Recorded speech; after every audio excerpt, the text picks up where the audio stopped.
Welcome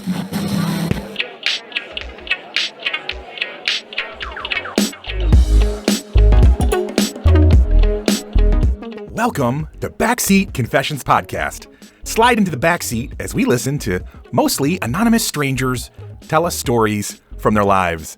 I'm a rideshare driver in Atlanta, and the people getting in my car have absolutely no idea I'm going to ask them to share.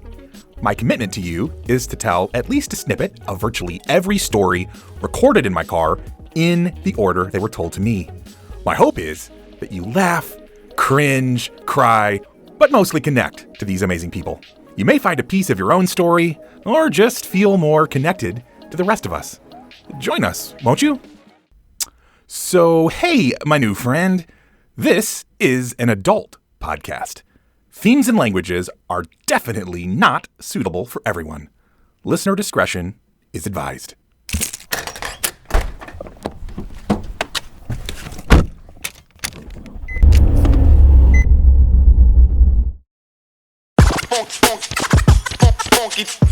Well, hello. You're looking good today. All dressed up and getting out on the town, I see. Okay, I'll be your friendly guide as we navigate through this episode's delightful riders. Buckle up, Buttercup, because this is going to be a ride that hits on many different sights and sounds for your listening pleasure.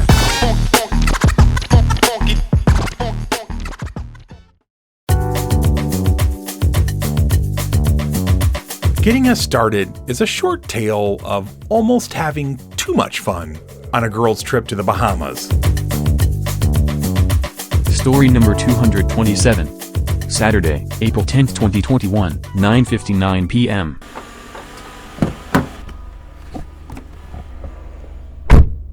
Alright, so myself, M and C, we took a cruise to the Bahamas. Nice. And we were docked in the Bahamas for a day. Okay.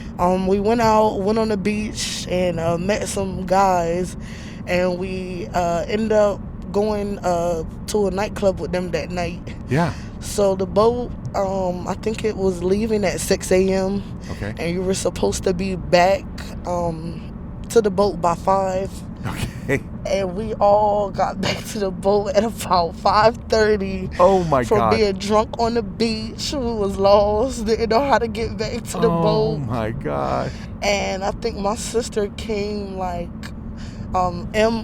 think she came right before 6 o'clock. Oh. Because she ended up telling us to leave her because she had to go back for something. Oh my gosh. But we just almost missed the boat. It was stuck in the Bahamas. Oh my gosh. Thank God they let us back on after 5. Right? I wonder how often that happens to them. Never. Because we had to beg to get through. Oh my gosh. So tell me about the night. What all went down on this crazy night out in the Bahamas? We were basically in a Bahamian club, and the Bahamians, they party. Oh, really? They party hard. Yeah. And Lord Jesus, I think we went through 2 or 3 different clubs. Wow. And then everybody was just very aggressive, and it was a lot. Was it? Yes. It was the good times before COVID. The good times before COVID. Yes. We had a ball, though. That's so cool. So even though you almost got left or abandoned on Bahamas, it was still worth it? Yes, it was worth it. It was worth every minute of it. That's so fantastic. Oh, my goodness. So are you guys planning on going back and doing another boat tour? Or? Yeah, actually, I think we're going to do another 3-day cruise towards the end of this year in September. Nice. Okay. So another girls trip, I assume? Yes. That's so cool.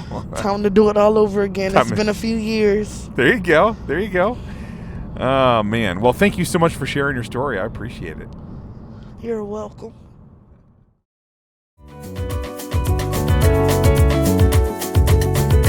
I mean, if you have to get left behind on a cruise, I can think of a lot worse places than an island paradise.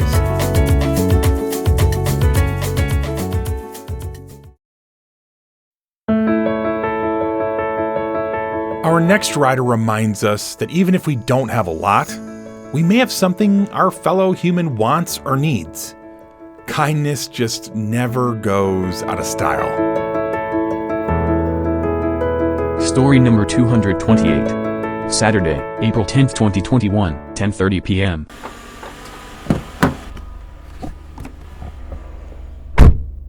One night, coming home from work, Yep. I used to work at a fast food restaurant, Okay.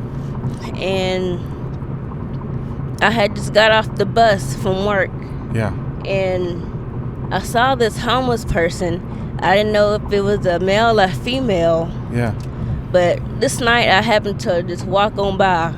But the next night I got home, the whole day I thought about this person. I was like, if they're there, Oh.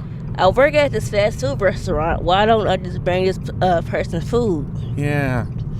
So for the next, I guess, 2 nights, Yeah. I bought this person like a lot of food and a lot of drinks.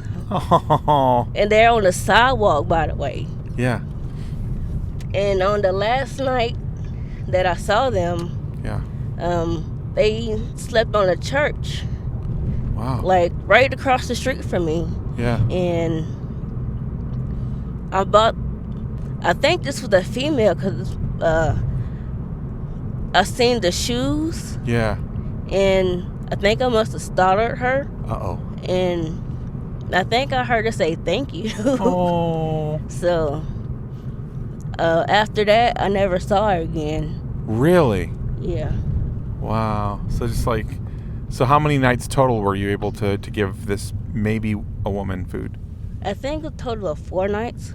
That's so cool. And were you just basically putting it near her and not even waking her up? So she was just like, Right, I just put it near. you just put it near her. Oh, wow. With different kinds of food and drinks. That's so sweet. It's funny. I know for myself what it does for me. How did you feel when you were able to do that for her? I felt great. Like, yeah, I feel really good because I was in a position that I could give something to this person. Yeah. Like, they didn't even know me. I didn't know them. Yeah. But being the kind-hearted person that I am, Yes, ma'am. I just felt the need to. Yeah.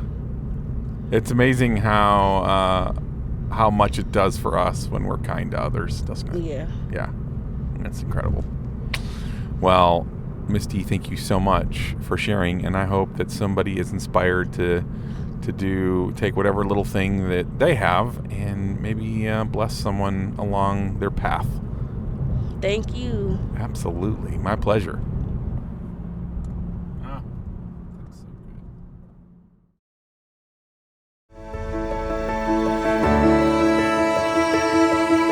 Generosity is one of the life hacks for staying happy and keeping yourself feeling more life satisfaction. Who knew? It feels good to do good.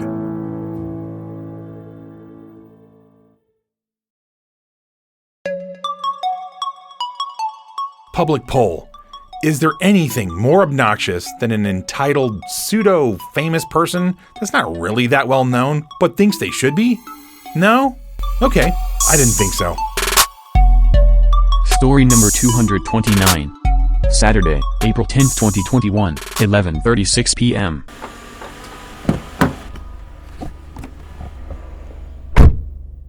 Okay, so my story for us this evening is one day I was at Waffle House one night. Okay. You know, Friday and Saturday nights are the drunk nights. Aha. Everybody that want to get drunk want to come to Waffle House. Of course. And the listener should know you are a what at Waffle House? Yes. No. What do you do there? Oh, I'm a server. You're a server. Okay, very Yes. good. Okay. I'm a server. So, you know, it's a lot of people that come to Waffle House. We might see a famous person every once in a while. Okay, sure. But this specific person was a radio host. I'm not going to say his name. Okay. But he thought I should know him, and I didn't know him. Uh-oh. And I think I broke his heart. I really think I broke his heart. And He started recording me, and I asked him nicely not to record me before I got rude. Yep. And I told him that I was going to take his phone and slap him. But in the defense of myself. Yes. Because, the customer is always right. Right. In the defense of myself, he only posted that part of the video, but he did not post the part where he threatened me. Ooh, really? So, yes, crazy. So I had all his little trolls on social media, bashing me and predicting my life and don't know nothing about my life. That's the crazy part. So, how did he threaten you? Like, and like, paint me a picture of like, how did all this go down? Okay, so one night, Waffle House do close, not only so people can take a break, but as far as cleaning as well. That's right. Because, you don't want to work in a dirty environment. Yes. It don't matter if, we supposed to run the store for a whole 10-hour shift. Right. 10 hours in one building, that's a lot of hours. That is, yeah. So, I'm just saying, every job requires you to have a break within 4 hours of you working. Waffle House don't. So, that's a lot. Oh, really? Yes. I didn't know they didn't give you a break. No, they don't give you a break. Oh. So, this particular night, we told him that we was closed. Okay, yeah. To clean up and also to give my cook a break. Heck yeah. And he got mad that we wasn't taking orders. And he was like, man, I just want a sausage. I was like, well, I'm sorry, my cook on break. And I'm sorry, I get paid $2.92. For all the people that's wondering. Waffle House servers get paid $2.92. We live off of tips. Yep. So therefore, and that's $2.92 an hour. $2.92 an hour. That is so nothing. Therefore, I feel like if my cook say he ain't cooking no orders, I'm not gonna get on no grill and cook no orders for you. Right. Because I only get paid $2.92. Right. I'm sorry, I'm not cooking. Yeah. Now, it's some people that will tip you really good to cook your order. Okay, got it. Yep. But it's just this particular night, I wasn't feeling it. It was just too much going on. Yeah. And just because I didn't know him, he felt very offended. Like I should have known him. Like, he was Barack Obama or, right. Donald Trump or somebody. Like, yeah, like some famous somebody that I should have known, like here in Atlanta. Like, if you was T.I. or, somebody just known out here. Of course. I would have known you. But you're a radio host. Right, yeah. No offense, radio show host, but like radio's no dying. No offense. Come on. But you're not on the big screen. You're behind the mic. So it's like you're a radio host. So I'm sorry. And then I'm not in music. So that's something I really would not be interested in. I wouldn't know who you are because that's not my field. Yep.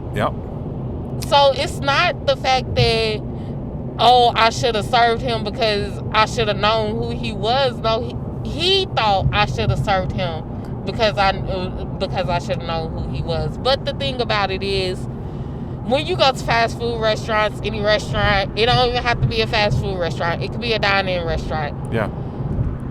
They are allowed to turn away and say, I do not want to serve this customer. That's right. They are allowed to do that.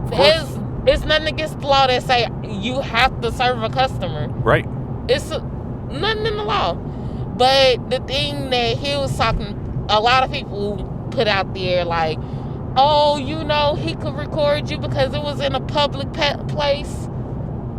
Waffle House is a private-owned company. Yes. So when you're on their property, we're not talking about, in the parking lot of Family Dollar. Yeah. Right. We're talking about in the parking lot of Waffle House. When you're on their property, that is private property. So if I tell you not to record me, that's invading my privacy pretty much. Yeah. So you said he also threatened you? Yes, he threatened me. He told me that he showed me his gun license and was like, do you know what this is? Do you know what this is? And I'm like, I really don't care. No. Because, it's 4-something in the morning. I don't care what you showing me. Right. I don't care who you are. Right. You drunk, and I'm sober. Right. I'm ready to go home. And you're an entitled asshole. God. Yes. Wow. I'm so sorry. That's not a great thing for someone who's got some fame to. Exactly. Especially a little bit of money behind you. Right. Like, yeah. If I was really that person to put names out there, yeah. I'm pretty sure his reputation, a lot of people look at him like, dang, for real though? But now we hear the other side of the story on this. Oh my gosh. I have customers that come up there and be like, I seen that situation with you and that person on Instagram, and I'll be like, yeah. And then they be like, well, I don't never see you like that. And I was like, it was just that night. Yeah. It was that night, that situation, and that guy being pushy and entitled. Yes, that's it. That's all. Miss KK, I'm glad that you, it feels like you've come out relatively unscathed. You're not depressed about this or sad about it. You're just moving on with your life, and it's nothing more than a story at this point. So pretty much. That's good. Pretty much. Yeah. Gosh. All right. Well, the moral of the story is treat the people that are serving you, treat them well, and if they don't want to serve you, there's probably a reason for that, right? Just leave them be. Nobody owes you anything. So, anyways, thank you, KK, for sharing. I appreciate it. You're welcome.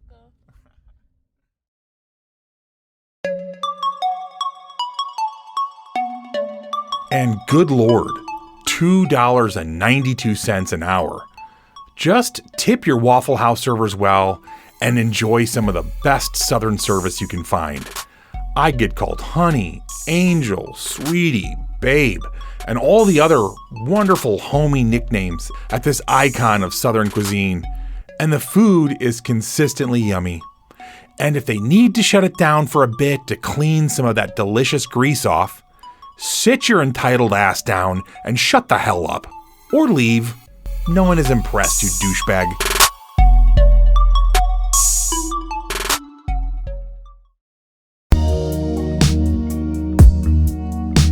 Our next rider takes us on a fun journey that feels like it could be made into a guilty pleasure limited series on Netflix or something. Story number 230. Friday, April 16th, 2021, 2:01 p.m.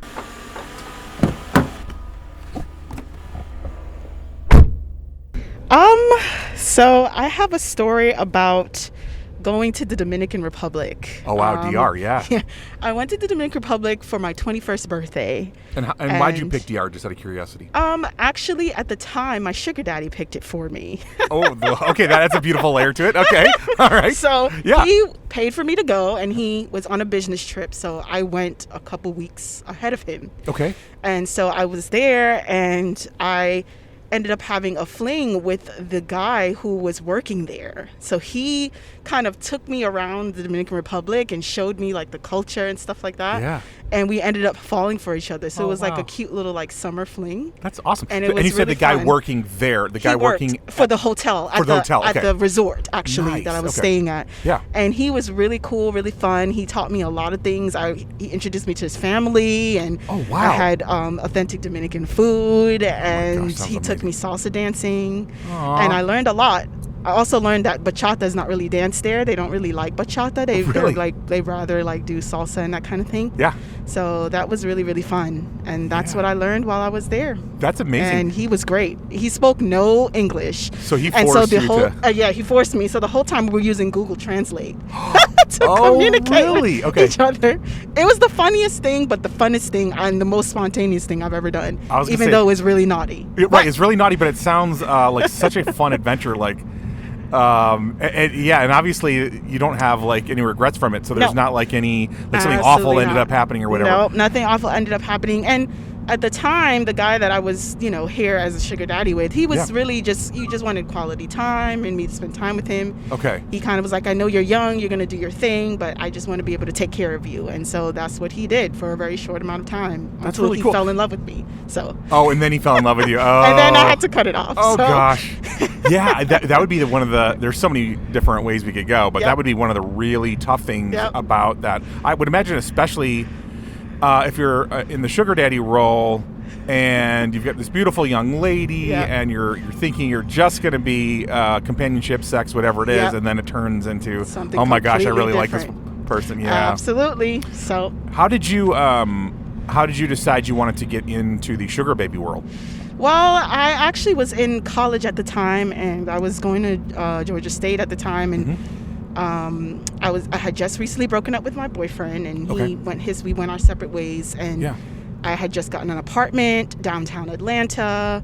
It was really, really super expensive. Yeah. And I actually met him in the salsa club at Georgia State. Oh, wow. So it was one of those things that it was like fate kind of thing. Yeah. And we really just took to each other. We were friends at first, and then he was like, you know what? You're really cool. I'd like to take care of you. And I was like, sure. What does that entail? Oh, wow. And then we had an agreement for some time. So nice. It was pretty cool. Yeah. And it wasn't planned. It wasn't planned. Yeah. Okay. So it wasn't like you went on the sugar baby site or any of that stuff. None of that. That's fantastic. Yeah. So specifically with this fling you had for a couple of weeks, did your sugar daddy ever end up finding out about it, or did you never tell him? I never told him, and he never ended up finding out about it. Oh, okay. So that was kind of the fun and the mystery about it.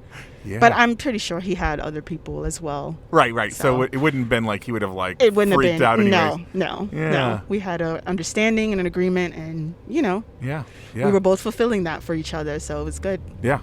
That's really amazing. Yep. I know there's quite a few people that I'm sure there's instances where it turns out not great, but I know there's a lot of people that also are in that world on both sides of it that find it very fulfilling for 101 reasons. Absolutely. I think if you are 100% honest about what you're looking for and you keep it, this is our agreement, this is what I want, this is what he wants, okay, we sign off on it, and then I think then there's no problem. But if there's any gray area, then it usually doesn't work. So so raw honesty has to be a part of it. So tell me a little bit about like the progression with your sugar daddy as you sort of realized he was majorly catching feelings. What was that? How did you figure that out? And then why did you decide, okay, I can't do this? Well, I decided that because he would start saying things like, I want to marry you. And then it just became like, he's like, oh, let's go ring shopping, and it just, at first I thought it was a joke because he would say it jokingly, and then he became really serious about it. And it's I don't see that happening. You're like twice my senior. Like it started to become a thing where can I see myself being in public with a guy who's like, almost, and we would go out and be in public, but I just couldn't imagine bringing him home to my parents. To your parents. I was going to say, that's the real thing, yeah. Like, hey, meet Grandpa. He's the same age as my dad. Can I, so it just, we ended up, moving on. And then he ended up getting married shortly thereafter because that's what he wanted. And he ended up marrying a lady that he knew when he was in college. Oh, so that's really a beautiful thing for him. Then. It was a gorgeous thing for him. So he was ready for love. Absolutely. And you were this delightful thing that was catching his eye. But absolutely. He ended up finding. It's funny too because we're still cordial. So he'll text me for my birthday. I'll text him for his birthday, and we kind of that's the relationship. That's the extent of it. So that's cool. Now, how about this mystery man that's back in the DR? Obviously, with language barriers, excuse me, and all that. Have you been able to keep in contact with him, or was it like once you left, it was completely over? Well, once we left, we kept contacting each other through WhatsApp. Okay. And then I found out shortly after that he had a family. So okay. He had a girlfriend or a wife and children. And so I kind of told him, I said, I didn't expect that. I didn't think that's what was going on. And I'm not a homewrecker. I don't do this kind of thing. So I had to end up cutting it off, unfortunately. But, and then also, too, I didn't know if he was, really hanging with me because he wanted to get a, green card here, get like a ticket to the States. Yeah, that's a good point. But it was fun. He was cool. And it was what it was. Yeah. And he made your time there. Very exciting. Very exciting. That's amazing. Yeah. Man, wow. Liana, did I remember that word right? Yep, Liana. Liana. Thank you so much for sharing your story. It's really amazing. Put a smile on my face. Thank you. Thank you for having me. Yes, ma'am. The whole sugar baby and sugar daddy world is interesting to me, along with, I guess, really all of our human romantic or romantic adjacent relationships. Mostly, I just love her joy and ease of movement through life.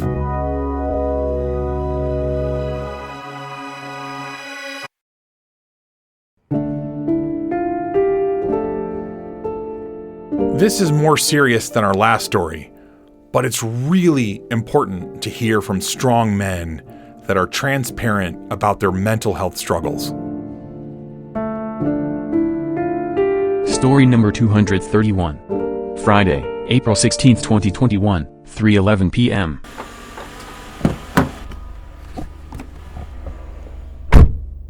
I guess for me, I was just telling you, the best kind of story or anything I can talk about is something that's mental health related, something that I think affects a lot of people, especially in our generation. Yeah. Something that is very dear to me.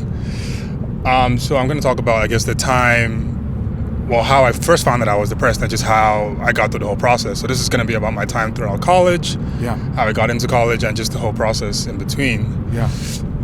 So I came here when I was 16, started my freshman year. Okay. Started with a computer engineering degree back in Florida. Yeah. And for the most part, I was doing all right, you know. Everything was going good. I was getting good grades. I was pretty much a smart kid in high school. Yeah. Pretty athletic, too. I played a lot of sports. But I just wanted to go the athletic route. Mm-hmm. And everything was going good until I believe I got into a relationship situation with a woman. Yeah. And, you know, it didn't end too well. And at that time, I didn't really know what I was doing. Yeah. To be fair, we both didn't know what we were doing. Of course.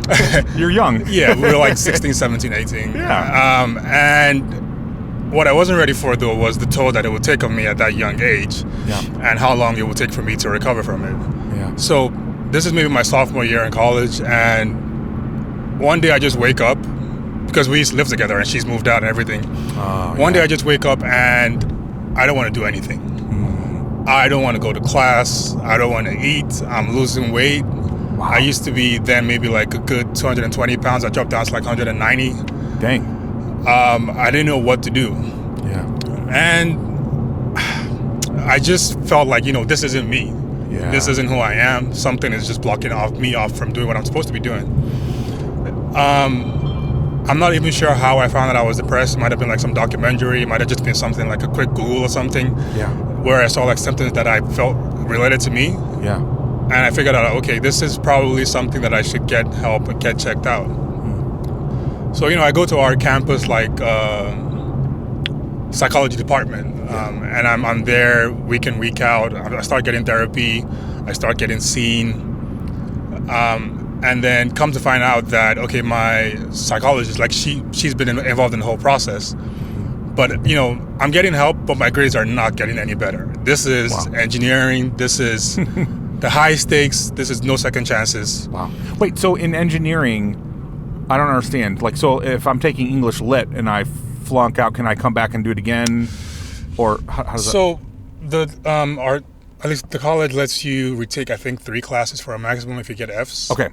And you need a 3.0 GPA to graduate. Okay. So if you get to your final year and you don't have a good enough GPA, you're just going to be there, just extending and taking more classes, and it's not a place you want to be in. Yeah, for sure.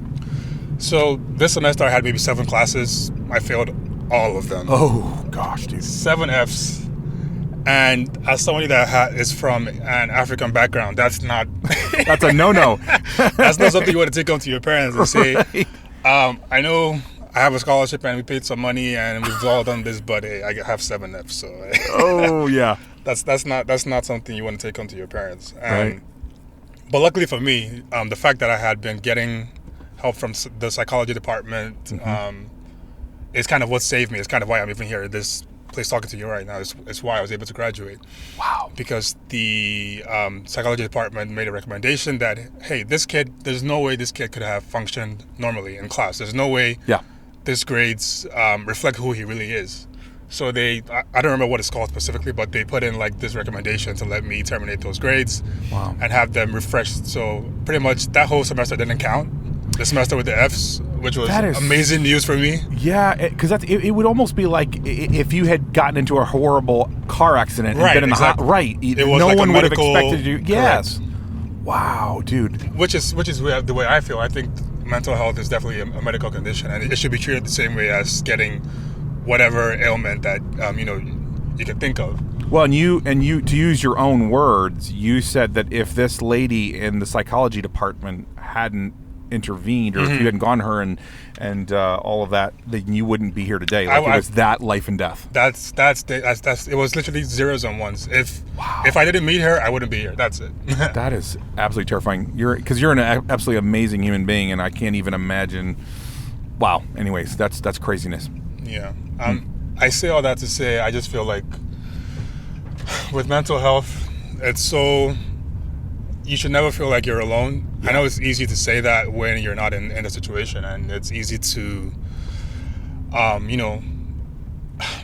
in that state of mind, you just feel like there's nobody there for you, which is the main problem. You feel like, well, if I told my friends, what would they say? If I told my parents, what would they say? If I told whoever, what would they say? That what would they say would keep you down for so long that when you look up, you're like, there's nobody around you, and you can't get any help. So just sounds like it's very isolating too. Yeah, I think just reaching out. That's all. That's the best way out. Just reaching out to somebody that you feel you can trust, somebody you feel like has your best interests, whether this be a close friend, whoever it is. I think that's just the best way out of it. To be honest. Well, and just as a sort of a quick, because we're here at your spot, but like just as a quick, I don't know, catch up on where you're at in life. Where are you at now? How are you doing with your mental health, and just where are you at in terms of life? Yeah, mental health. The last year with the pandemic definitely didn't help. Didn't help anybody. No. But all things considered, I'm doing pretty well, I think, right now. I have a job right now as a software developer out in Seattle. Nice. So those Fs, thankfully, they didn't play a part in my process too much. Thanks to I guess me reaching out. Yeah. Doing all right with mental health, pretty even keeled. Definitely still see a therapist if I feel too low, if I feel I need that boost from time to time. But yeah. That's amazing. So that's. I hope that if there's somebody listening that is feeling like they're losing their will to kind of keep going in life, that your story will help them kind of feel like, what, this is not over. Like there is a way out. So definitely, thank you so much, Mr. S, for sharing that. Really means a lot. Thank you.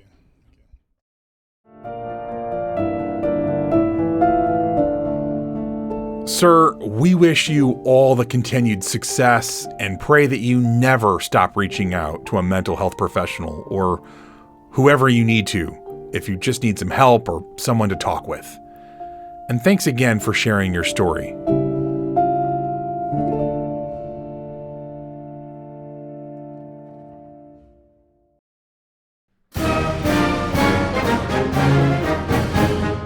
Some parents feel that their boy is just too out of control for normal public school.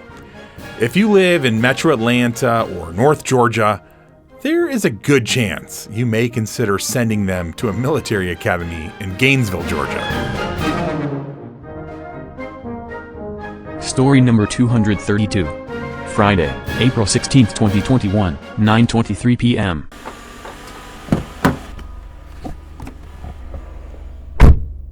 I was, I don't even know how to do this over a podcast type thing. I was, 14, I think. It was my sophomore year in high school. Okay. I made some really big mistakes. All right. Yep. You do some things. I got myself sent to a military academy. Oh, wow. Yeah. This is going into the spring semester. Okay. Of my sophomore year. My father randomly said, let's go on a vacation. Yeah. And we got up there, dropped me off.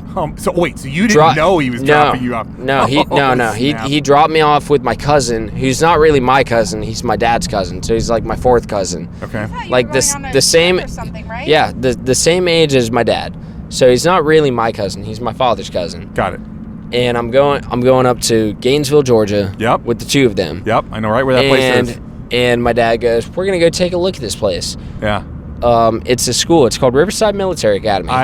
Great school, actually. Yeah, I mean, I went there. I've been there. I went there. It's fucking. He said I've been there. I've been Great there. School. One of my dear friends' kids was in there for years. And yep.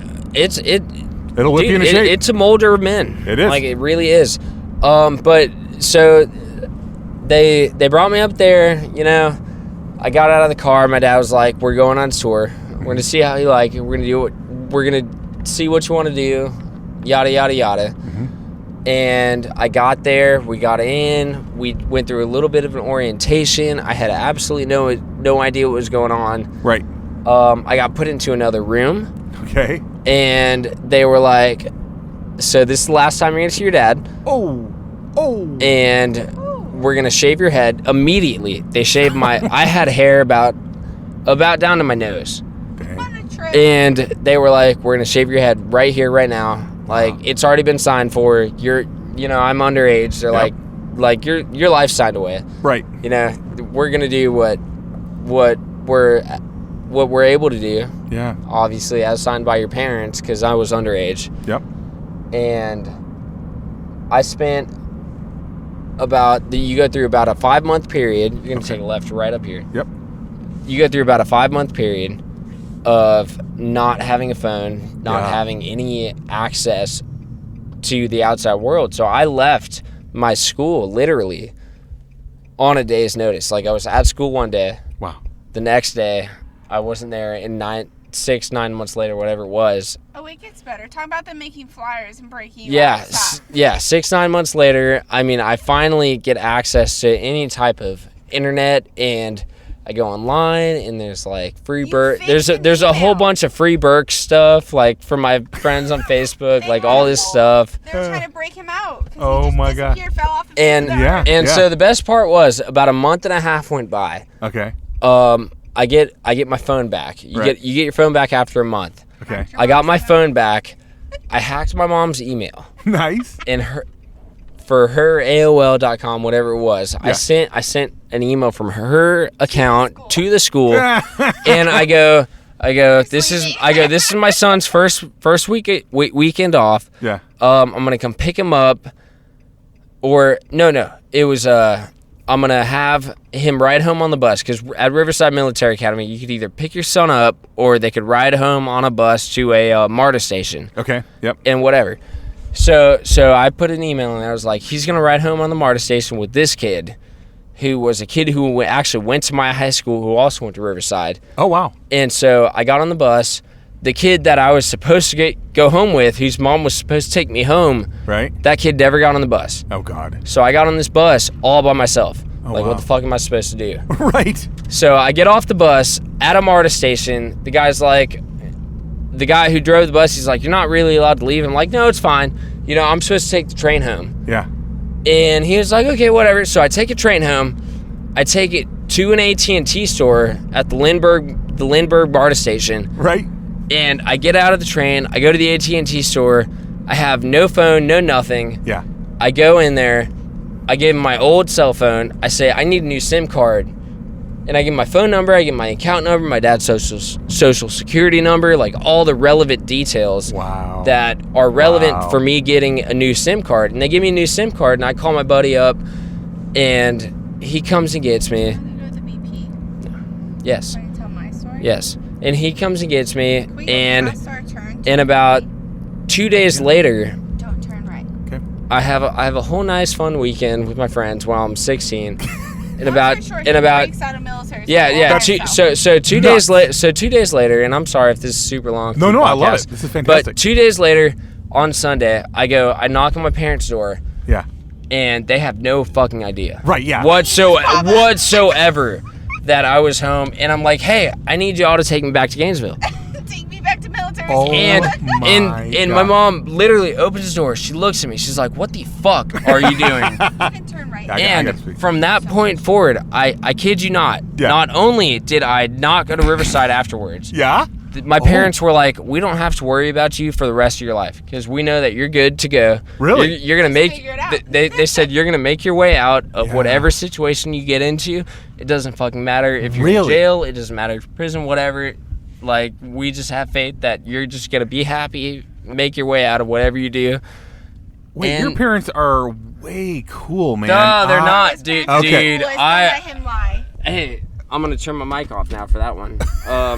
There's a reason. He's like, There is a legitimate reason that I went to where I did. Yeah, no, but his parents And it's not because I was a bad kid. It's because I'm an idiot. yeah. Yeah, it's not because I was bad or anything. It's just I'm a fucking dumbass. Yeah, When I was younger. his parents but it worked out. But for me, yeah. I mean, it did. I mean, I'm just saying, like, where you're at now, where I'm at now, you own a home, sure, and dude, I own a home. Yeah, I own a home. I have 3 dogs. His parents set him up. They taught him well. Yeah. I got a good Got a lot girlfriend. Got a good girlfriend, yeah. Got a good girlfriend. You know, I make good money. That's I fantastic. work hard. I work about 6 Okay, hours go a week. inside. It's my turn. It's awesome. My turn.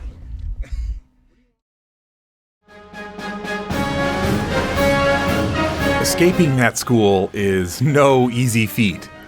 It seems like he landed on his feet, so here's to him continuing to do just that.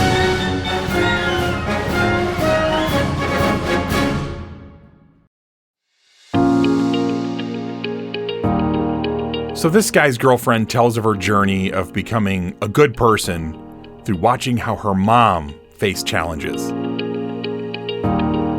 Story number 233. Friday, April 16th, 2021, 9:44 p.m.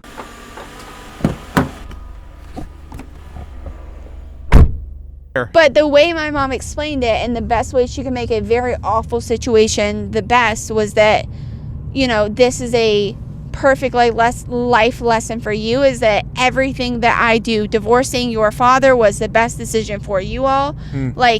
You have to take yourself out of the equation, and if possible, you take care of yourself, but if you can take care of others first, that's most important. So that's what I took from a lot of that experience, is if you can take care of your others before yourself without hurting yourself. My mother flowers on my birthday.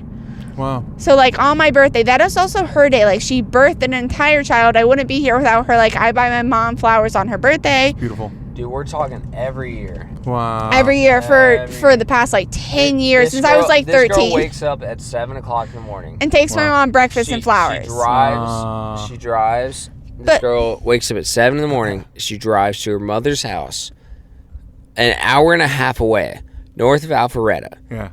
And brings this lady flowers and breakfast. But because in bed. Because it's her day. As much as that, the way that I celebrate after the flowers, and even if I can't bring her flowers, is I go and make, for a couple years, made bags for homeless. So shampoo, conditioner, toothbrushes, just things she instilled with me, if you can, people before you. Yeah. So I was able to. So I made these care packages essentially. Yeah.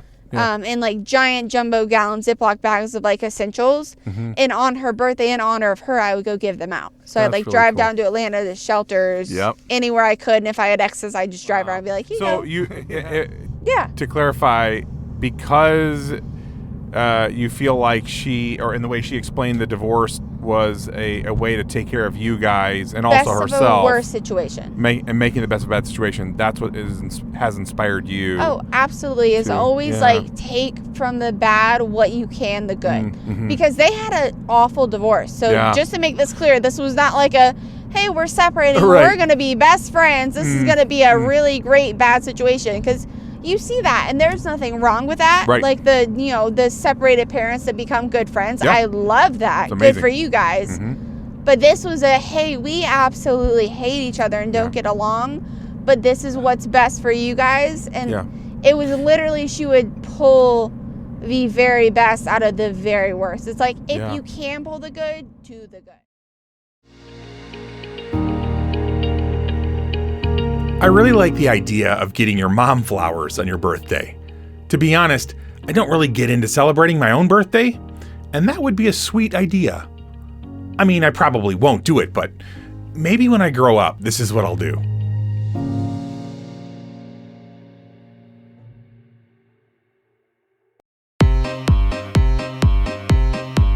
Next is a quick little story about when being rebellious goes wrong. Story number 234.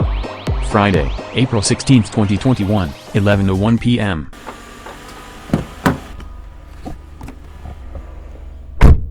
All right, so when I was younger, and this is about elementary school, I used to have to go to the bathroom a lot, but when I went to the bathroom, I didn't go to the bathroom necessarily because I had to, but I just wanted to get out of class and go to sleep and do whatever. Like, I would just literally just chill in the stall and just sit there and like skip class. So, nice. Eventually the teacher stopped allowing me to go to the bathroom. Okay.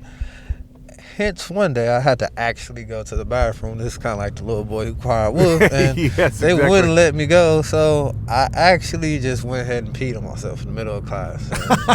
I had to be, taken home and, switch pants. I got in trouble, so really, I guess it didn't work out the way I thought. But I was trying to be rebellious. It's not that I could have held it, honestly. Yeah. And probably really expressed the issue that I had to go to the bathroom, but I chose to be an asshole, and it was didn't really work in my favor, but it was pretty entertaining. I feel like people might enjoy that story. Yeah, absolutely. It's definitely one of those like I'm gonna show the man, or I'm gonna show the system, and then you realize, oh dang it, I had to pee in myself and I still got in trouble. It's when the concept seems great, but the execution ends up not working out. Yeah, we've all been there before, man. 10 out of 10 concept, very poor. 1 out of 10 execution. I love it, man. Well, thank you so much for sharing your story, Joe. No problem.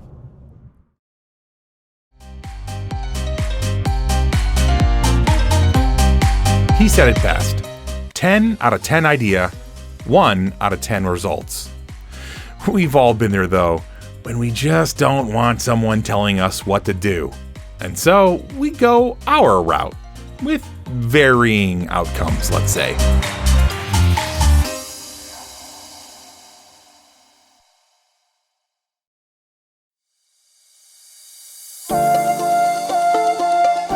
Our last writer has one of the most honest takes on her romantic partner. Actually, refreshing to have such an unusual take on relationships. Story number 235. Friday, April 16th, 2021, 11:25 p.m.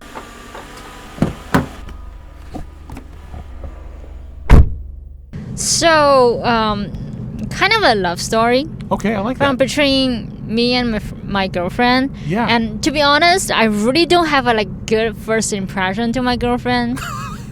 Okay. Really, that's really honest. I really don't like her. Okay. I really don't like her. Yeah. However, I feel like when I kind of get to know her, yeah, there's something different. Yeah. It might not really about crushing, saying that I'm crazily in love with her. Right. Okay. Even right now, you're not crazily in love with her? Well, I have to admit, she's not the kind that I would say that I look into her eyes and saying that I just feel like I'm falling in love with this kind of person. Okay. Yeah. To be honest, it might be a little bit different from culture wise. Yeah. Okay. By the way, I'm Chinese. Okay.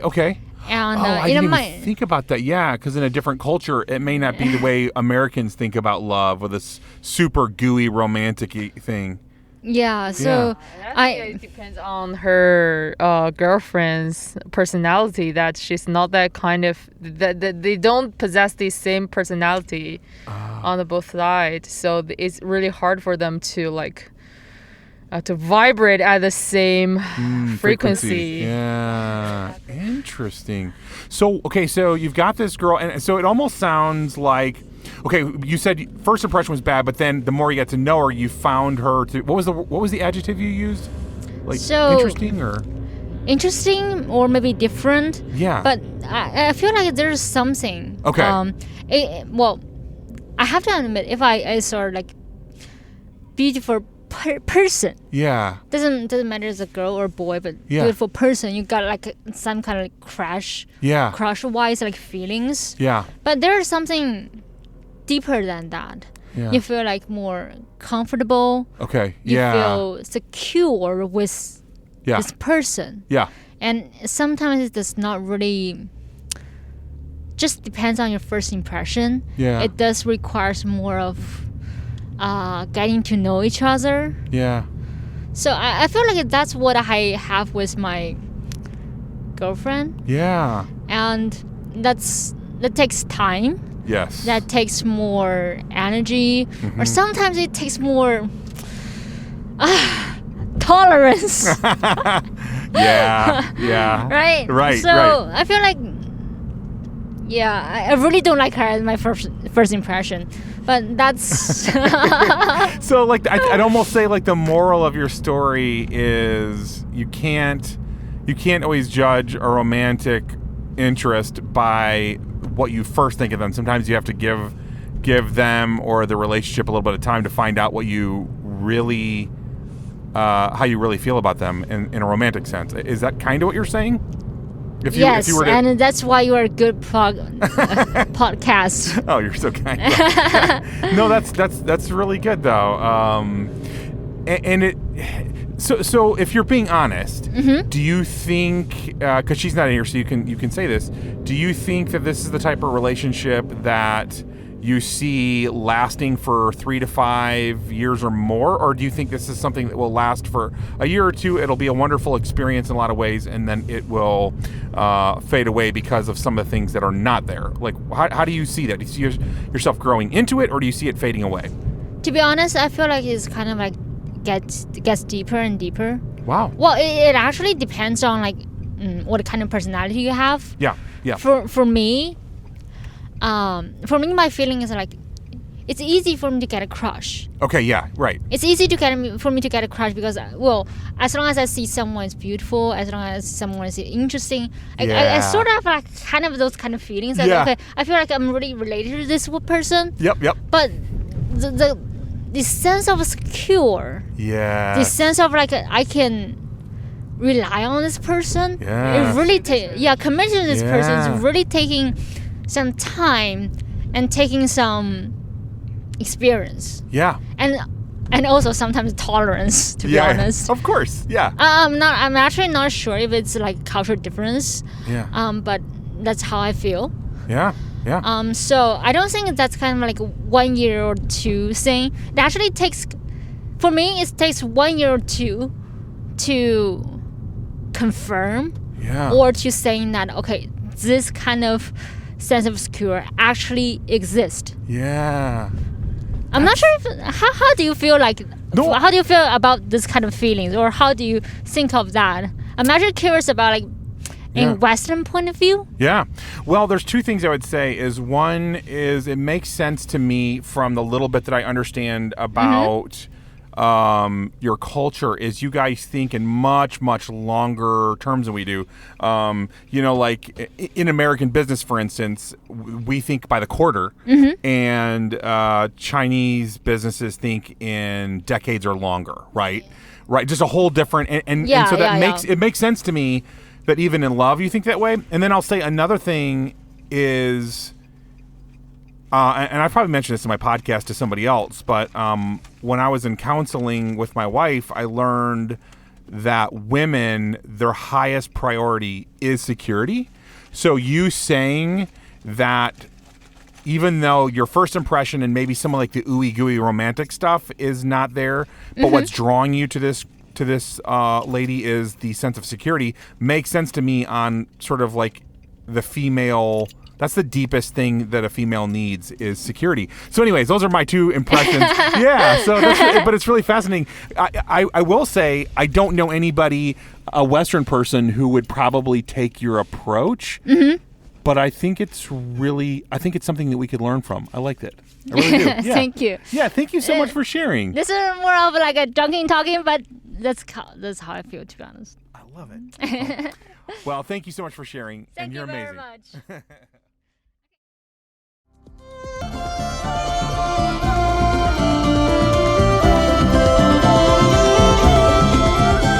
I know the pros and cons could be argued endlessly, but I swear her approach feels like the more grown-up way to look at a life partner.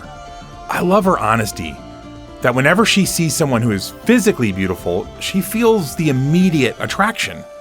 I think that's most of us feeling our hormones, but her willingness to stay in the long game, work past the annoyances, to find the place of safety, is truly a beautiful thing.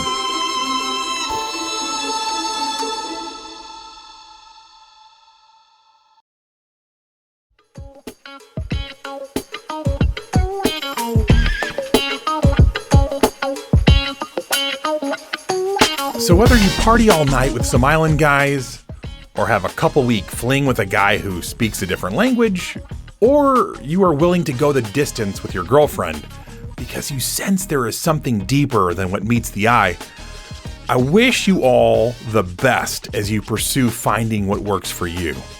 All of us are on such different journeys, but at the end of the day, I think we all want to be seen and known by just a small handful of people. All the rest is just a bonus.